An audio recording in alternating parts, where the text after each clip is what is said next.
우리가 어제 말씀드린 것처럼 잠언서 10장에서부터 잠언서 22장 내용에서는 솔로몬의 잠언 제2권 이렇게 모아놓은 그런 내용들을 쭉 구성이 되어 있습니다. 이렇게 앞뒤의 관계들이 서로 문맥이 연결되거나 이런 내용이라기보다는 한 절이나 두 절 단위로 계속 대꾸 형식을 이루고 있다 그랬습니다. 의인은 어떠하고 반면에 악인은 어떠하고 지혜로운 사람은 어떠하고 미련한 자는 어떠하고 이렇게 해서 한 절, 때로는 한 절, 때로는 두 절 이런 정도로 해서 의미적으로 이렇게 단락로 되어 있다 하는 것입니다. 그래서 여러분들이 말씀을 읽으실 때 펜이나 이런 것들을 가지고서 여러분들이 쭉 읽으시면서 여러분들의 마음속에 또 깨닫게 하시는 그런 표현들을 잘 유심히 보시면서 그 말씀을 우리 생활 속에 어떻게 적용해야 될까 하는 것을 생각하면 이 잠언서를 읽는 좋은 방법이 될 것입니다.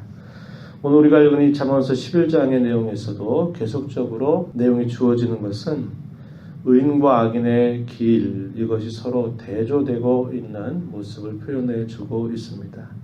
우리가 이 땅을 좀 더 잘 살고 행복하게 살기 위해서 하나의 인생의 처세술같이 이렇게 기록해 주는 것처럼 보이는지 모르나 그러나 이 말씀들은 그러한 것을 말하는 게 아닙니다. 그저 우리의 겉모습만 이렇게 하고 저렇게 하면 우리 인생을 좀 더 지혜롭게 행복하게 살 수 있겠구나 하는 식으로 이 말씀을 우리가 이해해서 안 되고, 근본적으로 이 말씀들이 전제하고 있는 것은 뭐냐면 내가 어떤 종류의 사람인가 하는 것입니다. 내가 어디에 소속되어 있는가 하는 것입니다. 그 사람이 어디에 소속되어 있고 어떤 종류의 사람이고 그런 사람임에 따라서 내가 어떠한 인생길을 걸어가야 되고 그 인생길을 걸어가면서 주는 열매가 무엇인가 하는 것들을 끊임없이 이야기하고 있는 것입니다. 그래서 저와 여러분이 말씀을 읽으실 때 내가 누구인가를 생각해야 되고,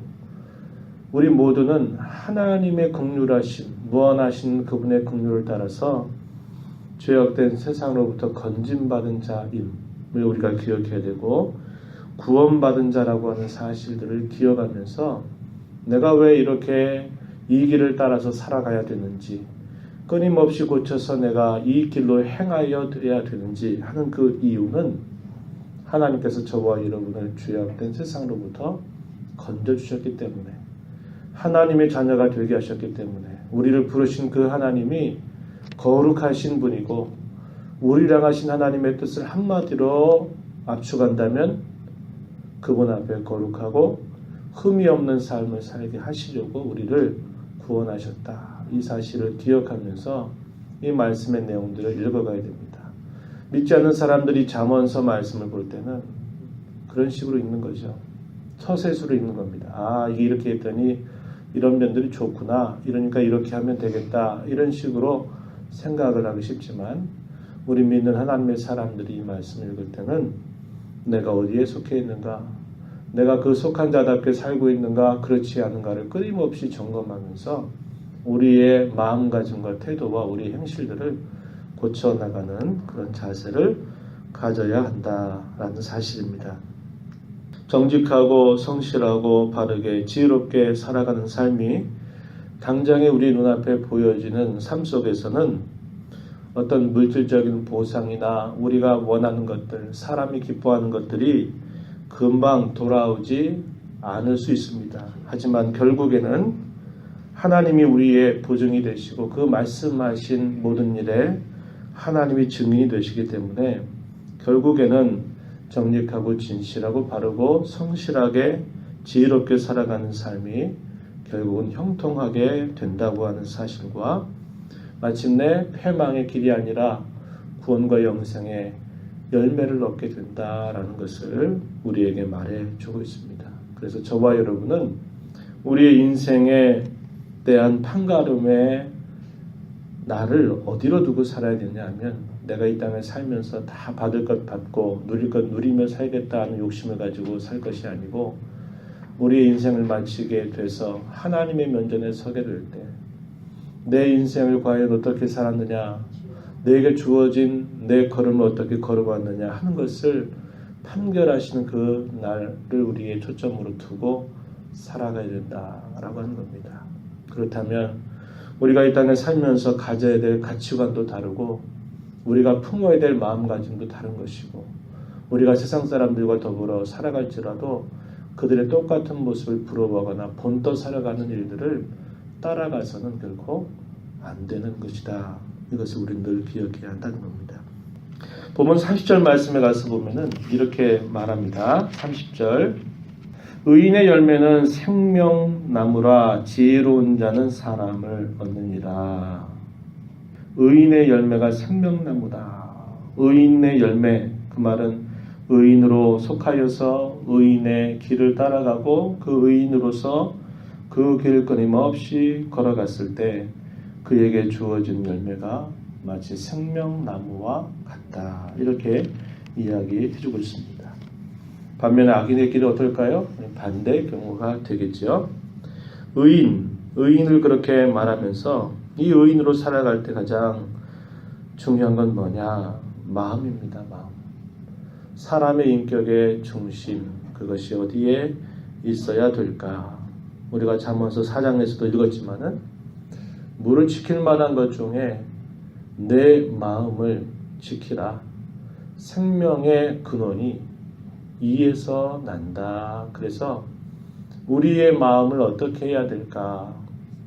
하나님께 구원받은 사람을 두고 의인이라고 말합니다. 그 의인을 두고 그의 마음이 어떠해야 될까 할 때 그 마음을 지켜가는 것이 대단히 중요하다 그랬는데요. 본문 20절 가서 한번 보십시오. 20절 마음이 굽은 자는 여호와께 미움을 받아도 행위가 온전한 자는 그의 기뻐하심을 받느니라. 마음이 굽은 자, 악인의 전형적인 모습입니다. 하나님께 구원받은 사람은 이 마음이 굽은 자가 돼서는 안 된다는 거죠. 그 마음에 하나님을 모시고 있기 때문에 그러하다라는 것입니다. 그러한 마음으로부터 뭐가 나올까요? 품성이 나오겠죠. 성품이 나오겠습니다. 그런 다양한 성품들이 묘사가 되고 있어요. 예를 들면 1절에 가서 보세요. 속이는 저울은 여호와께서 미워하시나 공평한 추는 그가 기뻐하신다. 속이는 저울, 공평한 추, 그게 뭘까요? 정직을 말하는 것입니다. 남을 속여서 자기의 이익을 얻으려고 하는 그런 식의 자세를 절대로 가져서는 안 된다는 거죠. 이것은 오늘날의 경제에 있어서도 대단히 중요한 지침이 되고 있는 내용이 되는 겁니다. 남을 속여서 자기의 유익을 얻으려고 하고 나는 사람을 해를 끼치게 하는 그런 일들은 결코 하나님이 기뻐하시지 않는다. 하나님 미워하신다. 이 말하는 것입니다. 어떤 품성을 말해요? 정직한 품성을 말하는 것입니다. 2절에 보세요. 교만이 오면 욕도 오거니와 겸손한 자에게는 지혜가 있느니라 그랬습니다. 뭘 말할까요? 겸손을 말합니다. 겸손. 그의 품성이 어떠해야 될까? 겸손을 말하는 거예요. 진정한 권위와 존경이라고 하는 것은 내가 스스로 취해서 되는 거 아닙니다. 나 이런 사람이야. 이렇게 나 이런 사람이 피어난다 그래서 되는 것이 아니고요. 다른 사람이 그런 사람인 줄 알고 인정해주고 존중히 여겨줘야 되는 것입니다. 교만하다는 건 뭐예요? 자기 스스로 자기가 높아진 줄 알고 스스로 나는 잘났다. 나는 잘하고 있다. 이런 사람들을 교만하다고 이야기하는 겁니다. 겸손한 사람은 어떤 사람이에요? 그것을 자기가 그렇다고 생각하지 않는 것이죠. 근데 그런 사람들은 누가 알아줍니까? 주위에 있는 사람들이 알아주는 거죠. 저 사람은 참 뭔가를 하면서도 가진 것도 있으면서 사람이 참 겸손하다라고 얘기하면서 그를 인정해주고 높여주는 것이에요. 3절에서 또 어떤 내용이 있습니까? 정직한 자의 성실은 자기를 인도하거니와 사악한 자의 패역은 자기를 망하게 한다. 성실함을 이야기합니다. 그것도 역시 품성이에요. 성품입니다. 5절로 6절에 또 보세요. 완전한 자의 공의는 자기의 길을 곧게 하려니와 악한 자는 자기의 악으로 말미암아 넘어지리라. 6절 정직한 자의 공의는 자기를 건지려니와 사악한 자는 자기의 악에 잡히리라. 공의로움, 의로움, 그것을 말해주는 역시 성품을 말하고 있습니다. 그래서 쭉 이 말씀들의 내용을 보면 의인, 구원받은 사람이 마땅히 품어야 될 그 성품이 어떠한 것인가 하는 것들을 길게 늘여놓으면서 반면에 악인들이 품고 있는 그 악한 성품이 무엇인가를 대조하고 있는 것입니다. 또 의인은 그런 품성에서 말을 하겠죠. 어떤 말을 할까요? 13절 한번 가서 보세요. 13절. 두루다니며 한담하는 자는 남의 비밀을 누설하겠지만 마음이 신실한 자는 그런 것을 숨긴다 그랬습니다. 두루다니며 한담하는 자 무슨 말이에요? 다른 사람의 입방아를 찢는 겁니다.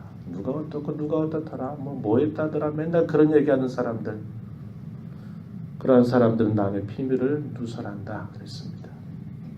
이게 대단히 어려운 것입니다. 야고보서에서도 말하기를 우리의 혀를 다스리는 게 그토록 어렵다 그럽니다. 말에 실수가 없는 사람, 온전한 사람이라고 그래요. 그만큼 우리의 말한다고 하는 것이 늘 우리의 모습이 어떠한가, 내가 어떤 사람인가를 그대로 드러내주는 모습이 된다는 것이죠. 의인은 말하는 일에 주의해야 한다는 겁니다. 듣기는 속히 하되 말하기는 더디 하라 그랬습니다. 다른 사람이 어떠한 말을 했을 때 혹 내가 잘못한 것이 없는지, 혹 그 사람의 입술을 통해서 하나님이 내게 무엇인가 깨우쳐 주시는 것이 아닌지 듣는 일에 겸손할 줄 아는 자세를 가져야 되고, 말하는 일에 있어서는 여러 번 생각하고 말해야 된다라는 겁니다. 어떤 말이든지 덕이 되지 않는다면 그 말은 하지 않는 자세를 가져야 된다는 말이죠. 말하는 걸 보면 그 사람이 누구인가를 알 수 있다. 이렇게 표현해 주고 있는 것입니다. 그래서 항상 우리는 말에 주의하는 자세를 가져야 됨을 우리가 기억하게 되고요. 우리 행실에 있어서 또 한 가지의 면모를 우리가 살펴본다면 24절 한번 가서 보세요. 24절, 25절. 흩어 구제하여도 덕을 더욱 부하게 되는 일이 있나니 과도히 아껴도 가난하게 될 뿐이니라. 구제를 좋아하는 자는 풍족하여질 것이요 남을 윤택하게 하는 자는 자기도 윤택하여지리라. 흩어 구제하는 것, 다른 사람에게 무엇인가를 나누는 것, 그것이 처음에는 손해보는 것처럼 보이지만 더욱 부하게 되는 일이 있다 이렇게 말하고, 과도히 아낀다 하더라도 가난하게 된다 이렇게 말합니다. 다른 사람을 향해서 넉넉하고 여유로움과 나눔을 기뻐하는 사람은 부하게 되는 일 이렇게 이야기하지만, 지나치게 아끼고 절약한다 하는 것은 자기의 물질적인 욕심, 소유욕을 가지고 있는 것입니다. 구두쇠가 되는 것이에요. 뭐가 하나님 옳다고 말하는 겁니까? 자기 자신에 관하여서는 뭔가 아끼는 자세를 갖는 것은 좋겠지만, 그러나 다른 사람을 향해서 언제나 부유하고 넉넉한 그런 자세를 갖는 것이야말로 진정한 청지기의 자세의 면모를 보여주는 겁니다. 내가 이 땅에 살면서 하나님이 내게 맡겨주신 것을 내가 다른 사람과 더불어서 나누어 쓰려고 하는 마음을 갖는 것은 청지기적인 자세가 아니고서는 힘든 일이에요. 지나치게 아끼고 구두쇠처럼 사는 것은 물질에 대한 자기 욕심을 반영하는 것이지 그게 신앙적으로 옳다 이렇게 말할 수 없다라고 하는 것입니다. 그래서 25절에 구제를 좋아하는 자는 풍족하여질 것이요 남을 윤택하게 하는 자는 자기도 윤택하여지리라 이렇게 말씀하고 있는 겁니다. 몇 가지의 예들을 저희들이 함께 살펴본 것이에요. 여러분 이 땅에서 어떤 삶을 사시겠습니까? 왜 우리가 이러한 삶을 살아야만 됩니까? 이유와 당위가 있는 겁니다. 그저 좀 더 인생 잘 살고 잘 먹고 윤택하게 살기 위해서 이렇게 해야 되는 게 아니라, 하나님이 저와 여러분을 이렇게 살게 하시기 위하여 성부 하나님께서 우리를 택하셨고, 성자 하나님께서 우리를 대신하여 십자가에 죽으셨고, 성령 하나님께서 우리를 인치셔서 우리 안에 내주하고 계시다고 하는 사실들을 우리가 기억한다면, 이 하루 이 한 주간 우리가 살아야 될 우리의 삶의 자리는 악한 자의 품성을 갖고 악한 마음을 품고 악한 말하고 악한 행실들을 따라 살아갈 자들이 아니라 그 반대에 마음을 갖고 품성을 갖고 말하고 행하며 살아가야 될 자들임을 우리는 알게 된다는 것입니다. 하나님의 은혜를 구하면서 이 한 주간 동안 또 오늘 허락하신 하루 동안 의인답게 구원받은 자답게 살아가는 저와 여러분 모두가 되기를 진심으로 바랍니다. 하나님 아버지 감사드립니다. 이 새벽 시간에도 저희들을 주께로 인도하여 주셔서 오늘도 하나님께서 저희들에게 주시는 말씀을 읽고 그 말씀의 교훈을 들음으로 이 한 주간을 주 앞에 살아가게 하시고 또 오늘 하루를 주 앞에 받아서 살아갑니다. 저희들 어떤 자가 되게 하셨는지요.